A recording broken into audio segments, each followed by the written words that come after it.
My name is Peter Diamandis. I was born in the Bronx in May of 1961. My parents, Harry and Tula, came from the same island in Greece. My dad rose from humble roots to become a doctor in America, delivering over 20,000 babies during the course of his career. On July 20th, 1969, my whole family and I sat in front of our TV watching the Apollo 11 moon landing. That night, I told my mom that I wanted to become an astronaut when I grew up. She said, "That's nice, son, but you're going to be a doctor." But I liked making things, rockets, go-karts, and robots. I liked making things and then blowing things up. By the time I reached MIT, I'd grown frustrated with the government's lack of progress in space. I took a risk and started the Students for the Exploration and Development of Space, or SEDS. It grew from a couple of campuses to a global organization with international conferences. In Vienna, my friends and I met the great science fiction writer Arthur C. Clarke and convinced him to join our board. But there was another writer and another novel my friend said I needed to read, Atlas Shrugged by Ayn Rand.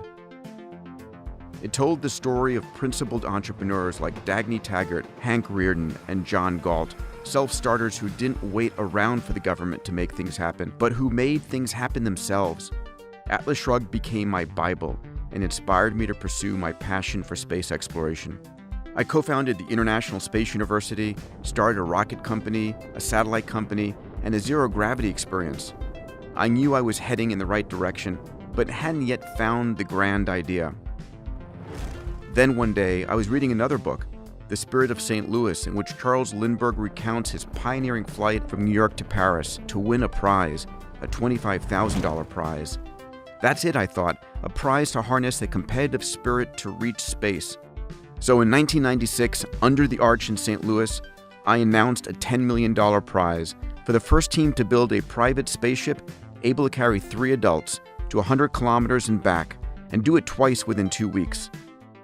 The only thing was, I didn't have any teams, and I didn't have the $10 million yet. It took me 5 years to raise the funding for the prize purse. I met and pitched over 150 CEOs, philanthropists, and billionaires, and every single one told me no. I had been tempted to give up, but this was my dream, my passion. Finally, in 2001, I met Anousheh Ansari, who was a young girl growing up in Tehran, had dreamed of traveling to space.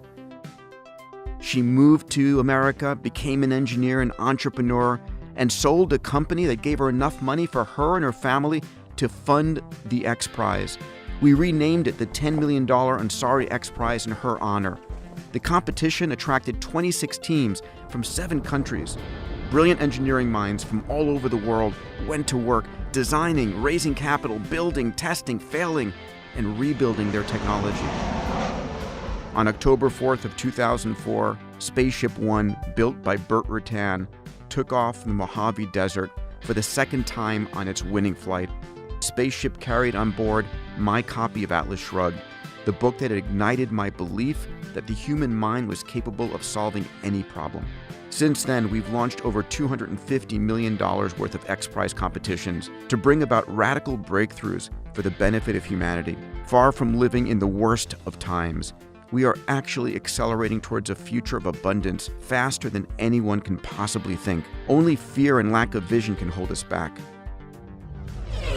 Ayn Rand reminds us that throughout the centuries, there were men who took first steps down new roads armed with nothing but their own vision. My name is Peter Diamandis. We have ceiling and visibility unlimited. It's now your turn to take flight.